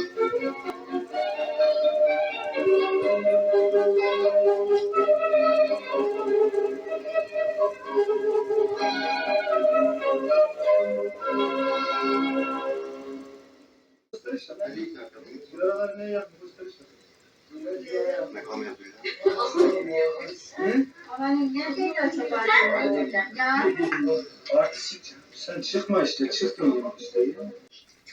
Et notre guide à la Cappadoce nous invite chez lui dans sa famille. Je pense pas que les guides d'aujourd'hui, vu le monde qu'il y a à la Cappadoce, feraient une chose pareille. Je pense que ça, c'est terminé.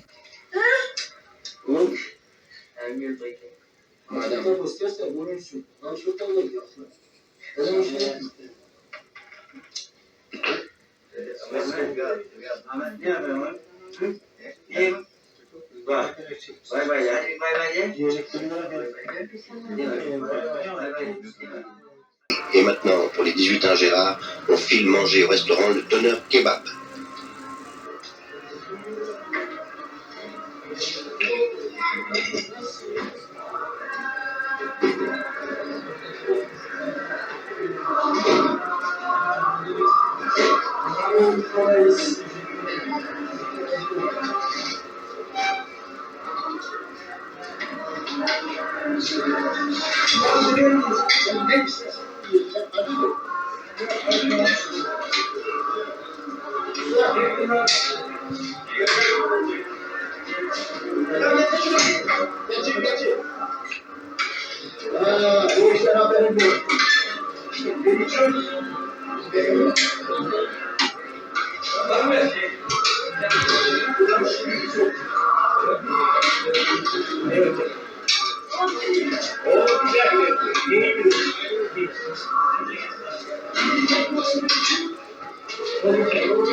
Nous sommes à Avanos, capitale de la poterie et où on fait beaucoup de tapis aussi.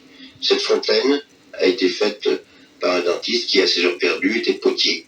Voilà, un potier. Il offrit cette fontaine à la ville d'Avanos. Ce dentiste est mort dernièrement. Et nous allons passer à la poterie. Voilà, un gros plan. La femme qui s'en va au champ avec son bébé. Le raisin, le vin, on a vu le potier tout à l'heure en haut, sont les métiers d'Avanos.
Vous avez déjà regardé ton web? Non, j'ai vu le web et tu vois, il y a des mosquites quartiers. Ah, quartiers. C'est du thé, en Turquie. C'est pas ça, on voit aussi beaucoup de café, mais si on a tout. Alors là, quand il y a votre café, que ça ne va pas le goût en faire. Donc ça ne s'en jamais. Je fais du tout.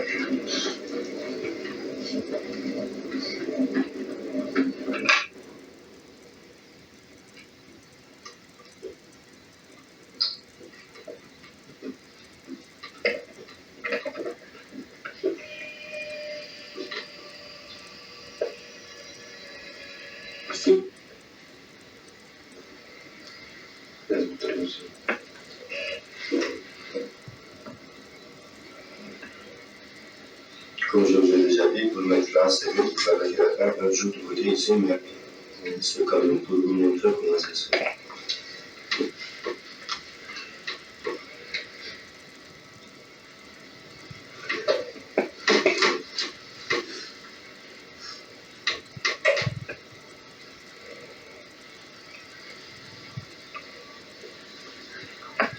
Normalement, il attend un jour, 3, 2. Il attend un jour, normalement.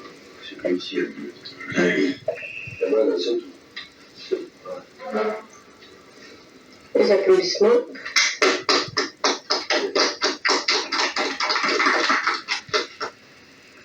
C'est autre chose maintenant, c'est le fait d'avoir des réponses. Avec les autres, il faut tout dire là.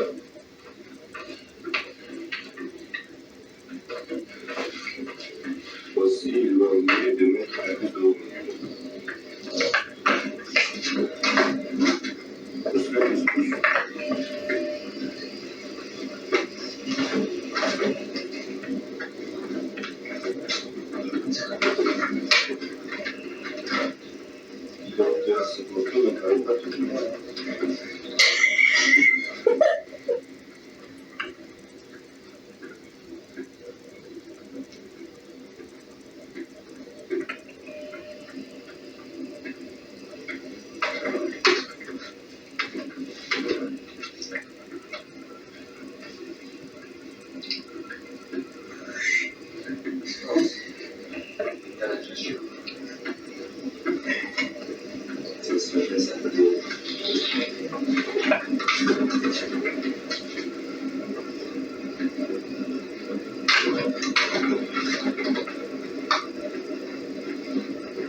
Un coup, c'est pour tourner.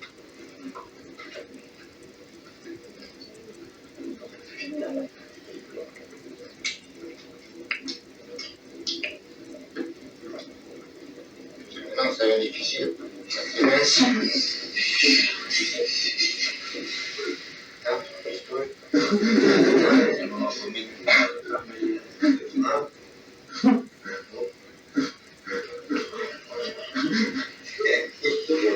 n'y a plus de temps.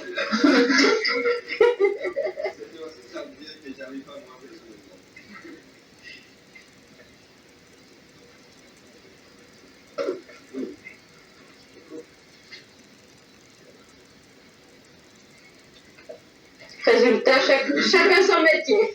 Chacun son métier.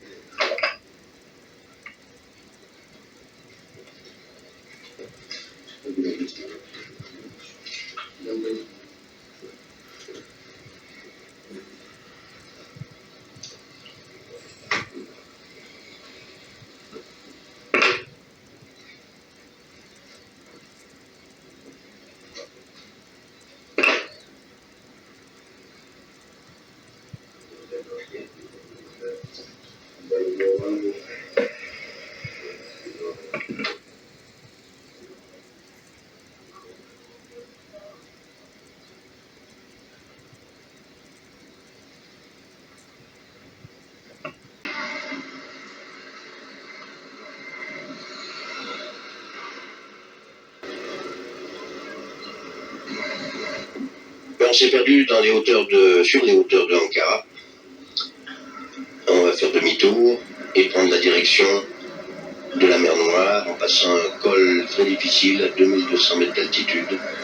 Et je vous laisse admirer au départ d'Ankara les paysages merveilleux.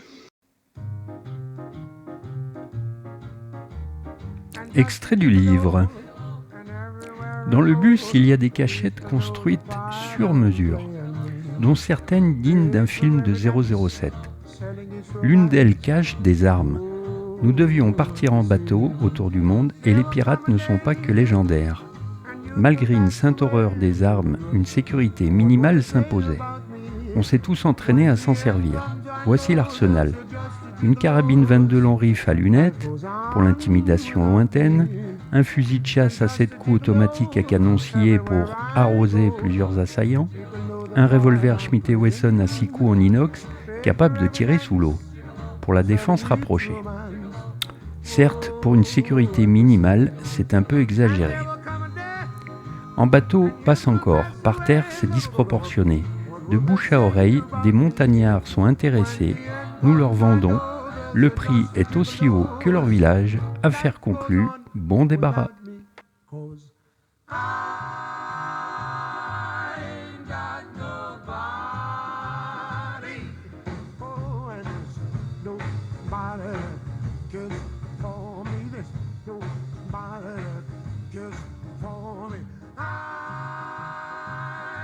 On va y arriver, ça y est.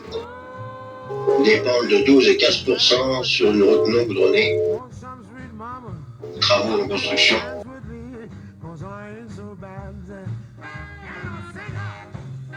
Et nous voilà au sommet.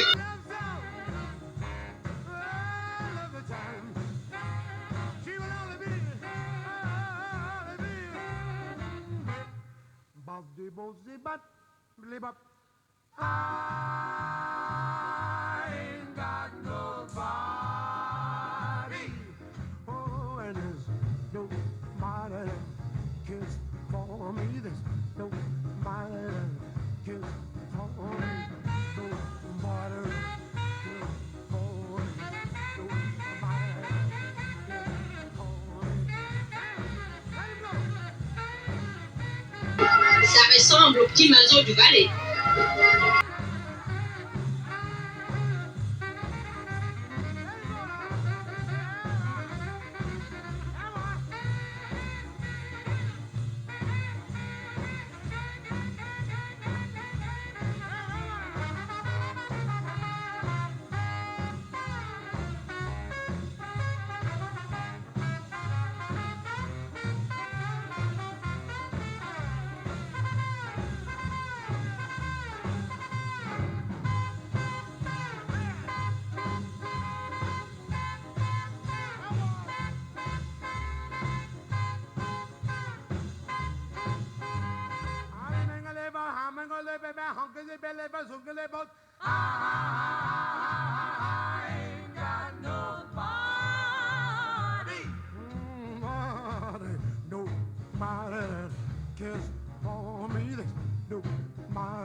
Astucieuse fabrication d'un escalier.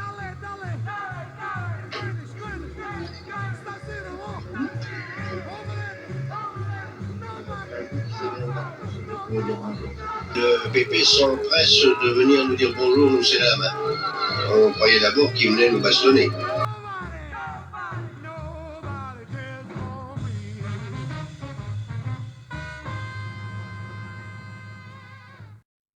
La maison du garde forestier qui nous a dit que dans le coin il y avait des ours, des grizzlies, les sapins merveilleux. Et sous les sapins, que peut-on trouver?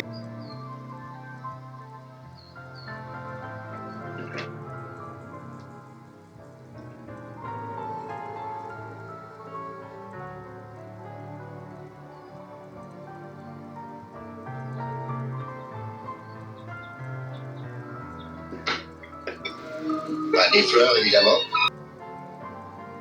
Des fleurs et autre chose aussi.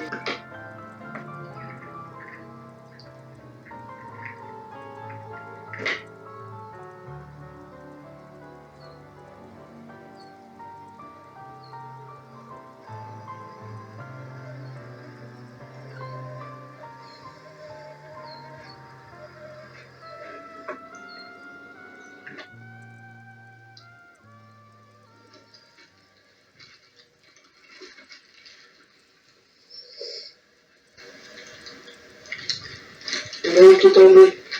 Et en déchanterelle, on a un petit kilo de chanterelle là, en 2 temps en mouvement. Puis les bolets, si on avait voulu en prendre, on aurait des sacs. Comme ça, des sacs. Voilà, comme ça. Gros comme le grizzly. Il y a 2 chanterelles qui est tombé. ça, on ne sait pas si c'est la vraie ou si c'est la fausse.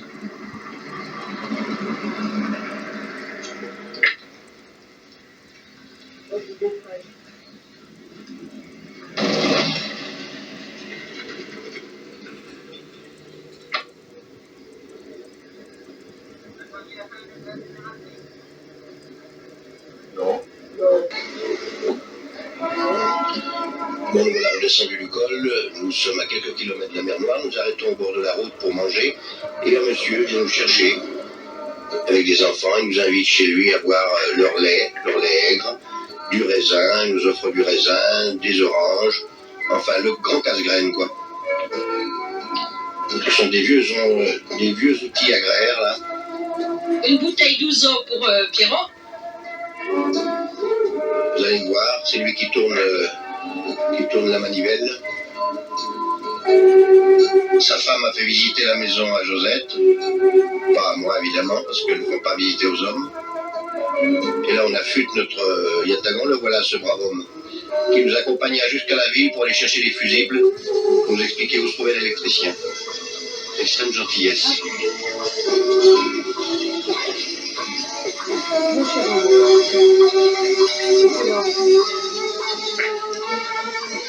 On a oublié de lui demander son adresse, malheureusement, on va lui envoyer une carte. On repassera. J'espère.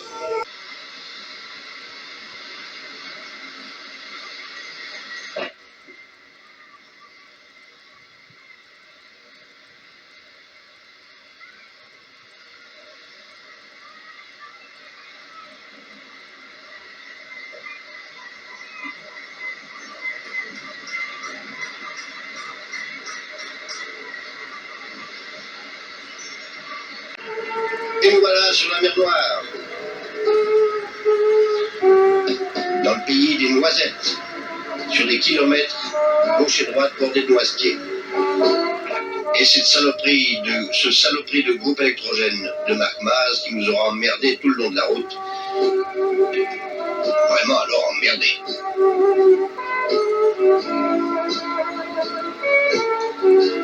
Emmerdés tout le tour du monde, du gâteau, je veux dire tour du monde en turc.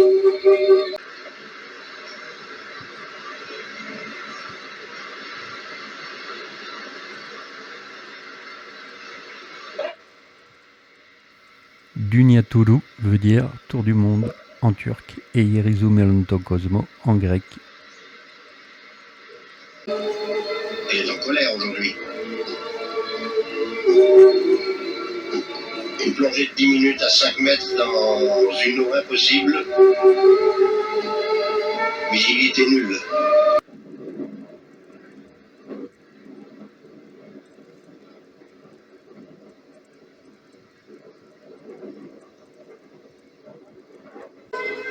Et nous approchons de Istanbul. La voilà.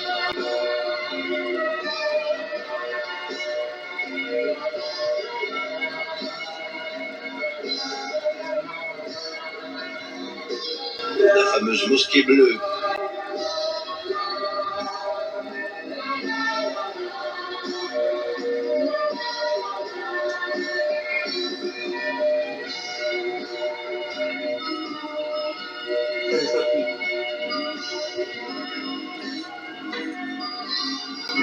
Sainte-Sophie.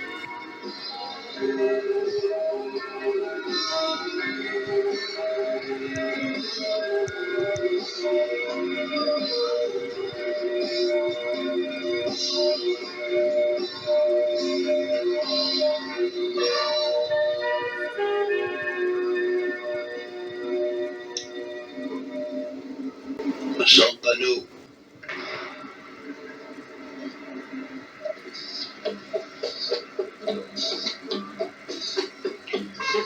Le pont sur le Bosphore.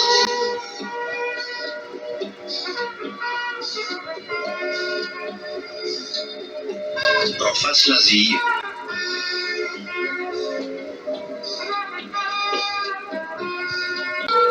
Le palais d'été du sultan. Il avait le palais d'été, le palais d'hiver. Le palais d'hiver est en dehors de la ville, où il y avait le harem pour les femmes, et il y a un magnifique musée avec les trésors du sultan.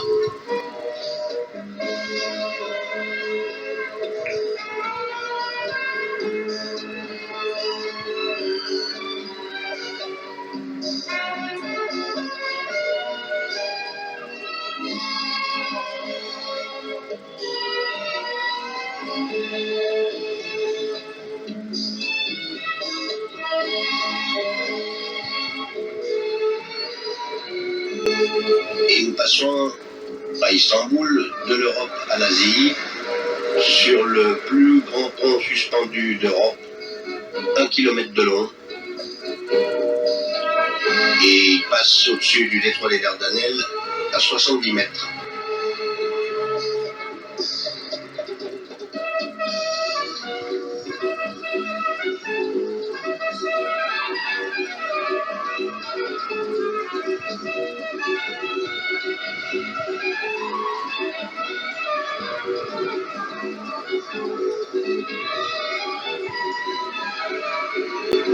L'Europe derrière, nous allons faire un demi-tour et revenir sur le pont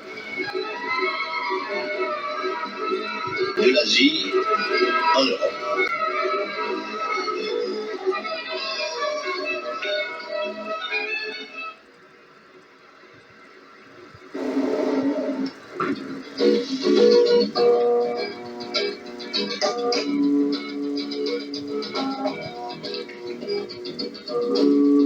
Le pont est payant, mais il est payant que d'Asie en Europe.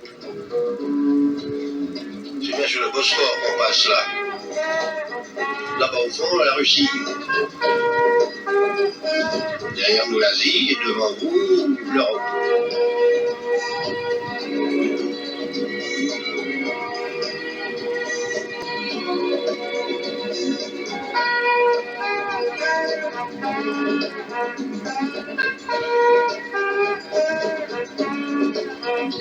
Et on va quitter Istanbul malheureusement sous la pluie.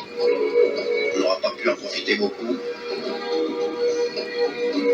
Et direction la Bulgarie, Yougoslavie et France.